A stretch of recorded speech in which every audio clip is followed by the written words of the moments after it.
शिक्षा चार चरण वाली है। योजना, निर्देशन, मापन एवं मूल्यांकन। शिक्षण के संदर्भ में यह कथन किस मनोवैज्ञानिक का है? तहाफ तथा डंकन का। शिक्षा एक ऐसी प्रक्रिया है जो जीवन पर्यंत चलती रहती है। इस प्रक्रिया के अंतर्गत क्या क्या आता है? ज्ञान, कौशल, अनुभव, अभिवृत्ति। निम्नलिखित में से कौन सा समझ के लिए शिक्षण को प्रदर्शित नहीं करता? विद्यार्थी को एकाकी तत्व या प्रक्रिया को याद करने के योग्य बनाना। शिक्षण का विकासात्मक परिप्रेक्ष्य शिक्षक से यह मांग करता है कि वे विकासात्मक कारकों के ज्ञान के अनुसार अनुदेश युक्तियों का अनुकूलन करें। अधिगम व्यक्ति का दृष्टिकोण, सोच एवं व्यवहार में बदलाव लाता है। निम्न में से कौन सा परिवर्तन अधिगम को परिणाम नहीं है? शारीरिक परिवर्तन। प्रशिक्षण के माध्यम से विकास होता है। सामान्य से विशिष्ट दोनों को मिला जुला। अध्यापन का मुख्य रूप उद्देश्य विद्यार्थी के उचित दिशा को प्रभावित करना, अर्थात उसके उचित दिशा को प्रभावी बनाता है। व्यवहार अधिगम। शैक्षिक प्रक्रिया तीन मुख्य बिंदु होते हैं जो शिक्षार्थियों के लिए बेहद महत्व विषय हुए। उद्देश्य, अधिगम एवं अनुभव। विद्यार्थी का मूल्य निर्धारण करना।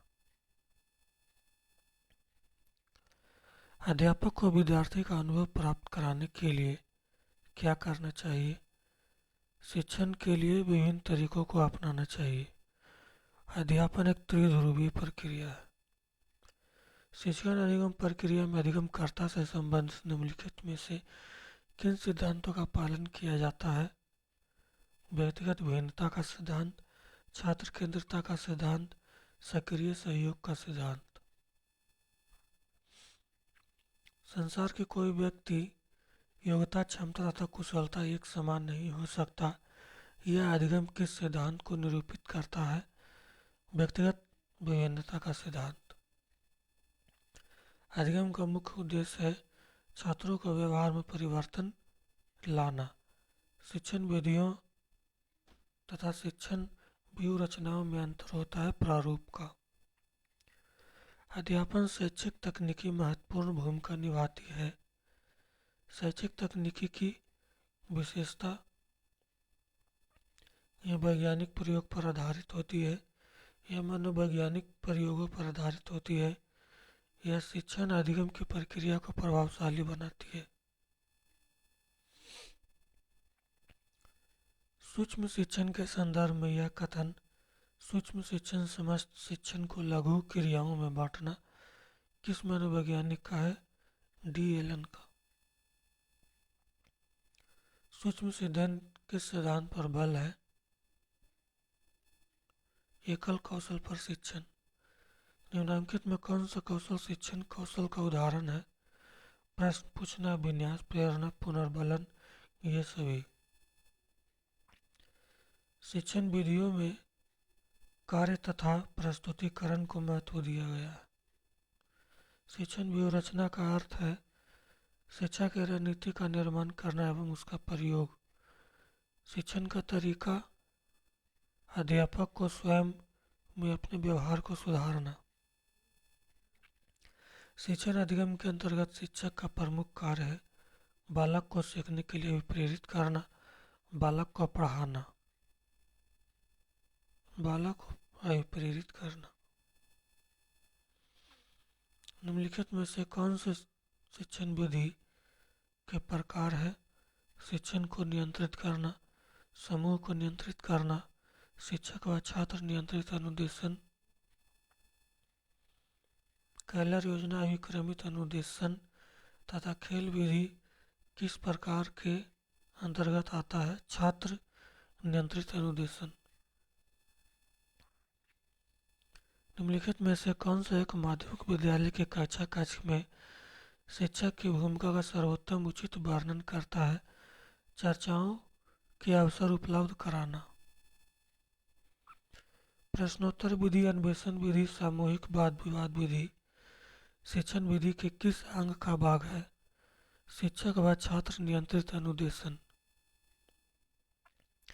किंडरगार्टन प्रणाली के तहत बच्चों को किस प्रकार से सिखाने पर बल दिया जाता है? खेल माध्यम। प्रोजेक्ट परियोजना विधि प्रतिपादन किलपैट्रिक। निम्नलिखित विशेषताओं में कौन सी डाल्टन शिक्षण विधि की विशेषता है?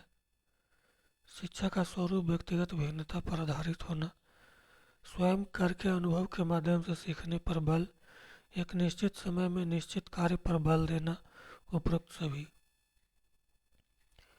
अध्यापक को इस बात की जानकारी होना चाहिए कि बच्चों को कैसे पढ़ाना, बच्चों को किस आयु में सिखाते हैं, शिक्षा की कौन सी विधि इस विचारधारा का पोषण करती है? पेस्टालॉजी विधि। पेस्टालॉजी विधि किसने दी? हेनरी ने।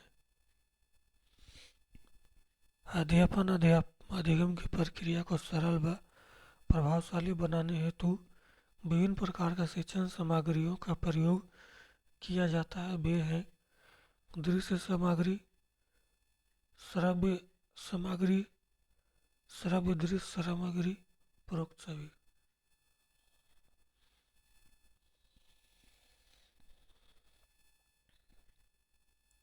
दृश्य श्रव्य सामग्री कैसी होनी चाहिए? बालक को विचलित करने वाला नहीं होनी चाहिए।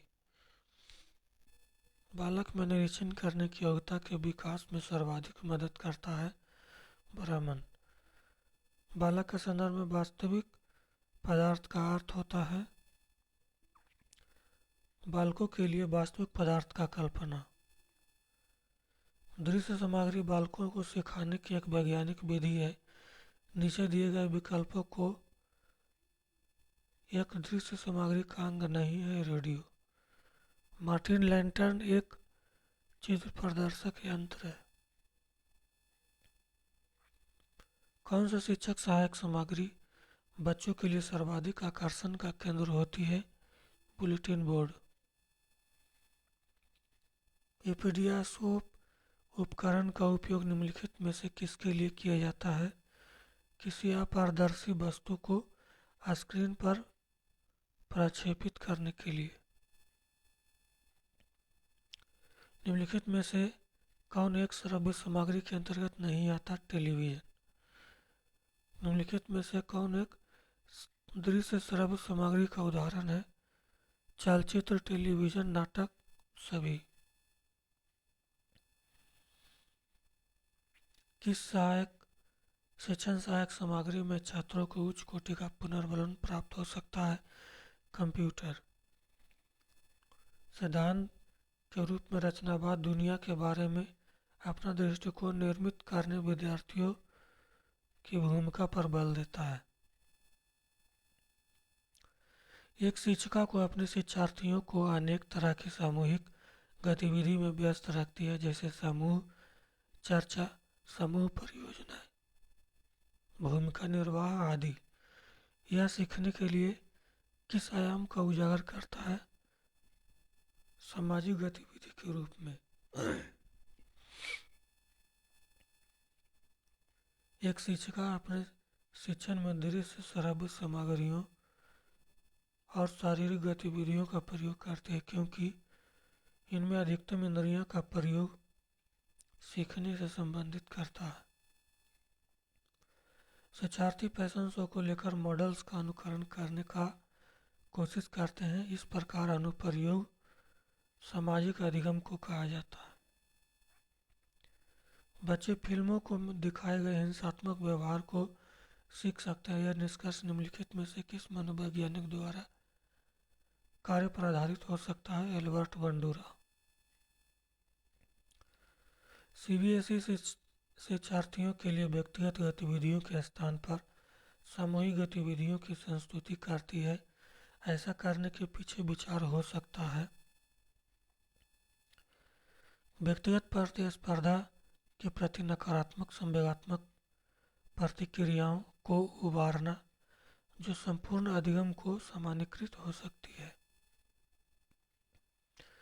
सामाजिक रचना कक्षा में वास्तविक सांसारिक समस्याओं से संबद्ध जटिल परियोजनाओं पर कार्य करते हुए अध्यापक व छात्र एक दूसरे के अनुभव परस्पर ग्रहण करते रहते हैं।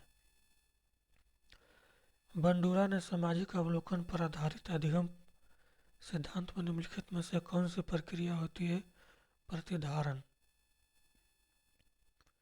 एक व्यक्ति एक प्रकरण में मुख्य बिंदुओं को रेखांकित करती है, उसका एक दृश्यात्मक प्रस्तुतिकरण बनाती है तथा प्रकरण समाप्ति पर अपने दिमाग में उत्पन्न होने वाले प्रश्नों को प्रस्तुत करती है। वह विचारों को संगठन के द्वारा अपने चिंतन को निर्देशित करने की कोशिश कर रही है।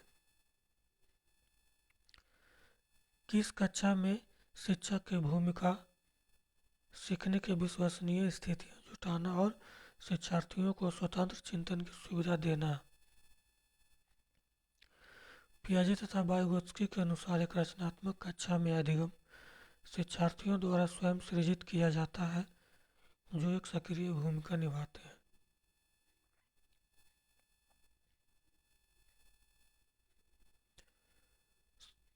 विद्यार्थियों को प्रभावशाली अधिगम के लिए निम्नलिखित में से कौन सा शिक्षक के प्रारंभिक कार्यों में से एक नहीं है? विद्यार्थियों को उपदेशात्मक विधि से सूचना प्रदान करना।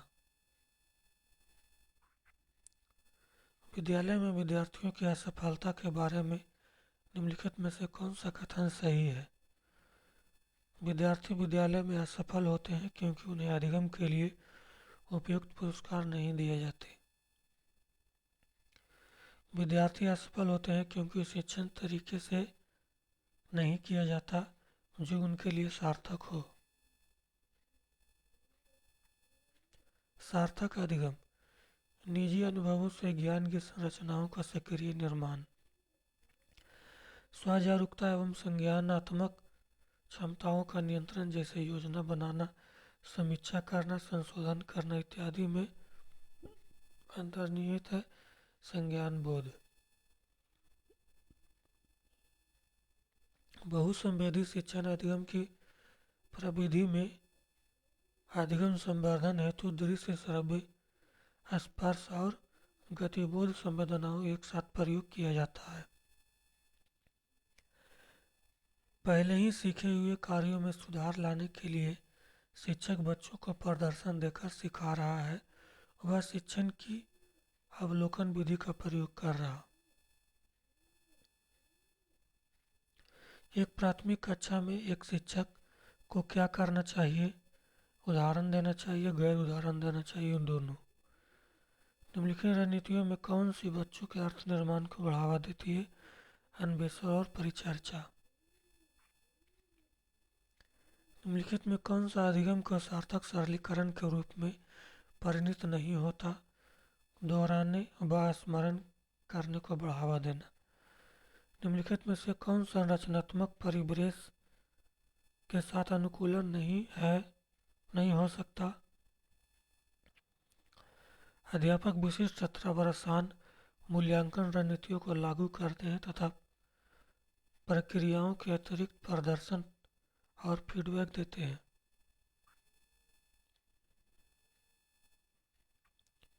अपनी कक्षा में सहयोगात्मक अधिगम का प्रयोग करते समय एक शिक्षक की भूमिका किस प्रकार होती है? सहयोगात्मक होना तथा प्रत्येक समूह की निगरानी करना। बच्चों की गलतियों तथा भ्रांत धारणाएं शिक्षण अधिगम प्रक्रिया में महत्वपूर्ण कदम है।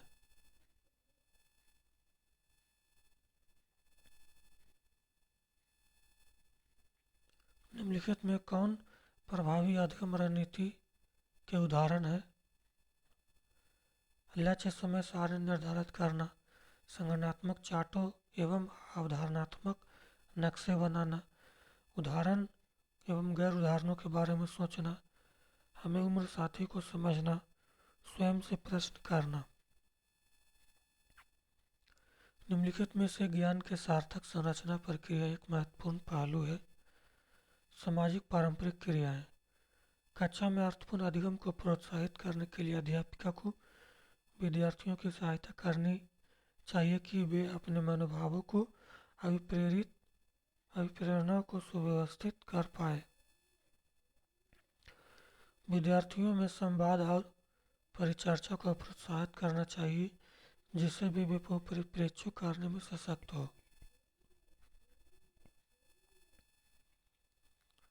माध्यमिक स्तर पर एक नए संप्रदाय को पढ़ाते समय अध्यापिका को विद्यार्थियों के पूर्व ज्ञान को नए संप्रदाय से जोड़ना।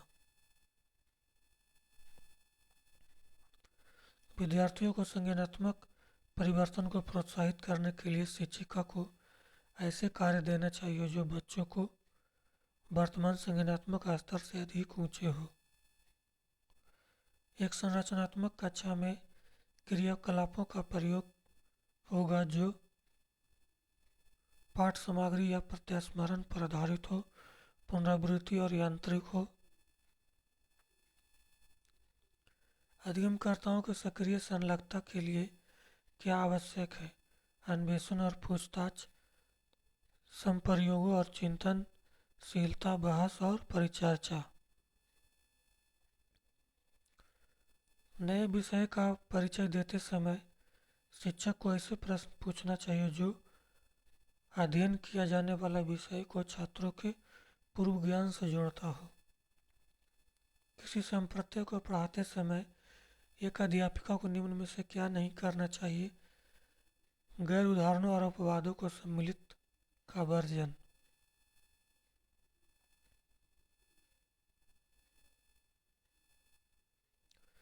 एक कक्षा में जल संप्रदाय पर चर्चा करने के दौरान बच्चा कहता है कि जल रंगहीन नहीं है। अध्यापिका के पूछे जाने पर वह घर के पास वाले नाले के गंदे पानी का संदर्भ देता है। बच्चे इस भ्रांति पर अध्यापिका की क्या प्रतिक्रिया होनी चाहिए? इस बात पर बल देना चाहिए कि उसका तर्क निराधार है। विद्यालय को निम्न में से सफलता के धारण की चुनौती देती है। सफलता को संकलित करते समय विद्यालय को संज्ञानात्मक के साथ साथ भावनात्मक क्षेत्रों को भी महत्व देना चाहिए। निम्न में अधिगम की कौन सी तकनीकी पर एक अध्यापिका को बल देना चाहिए?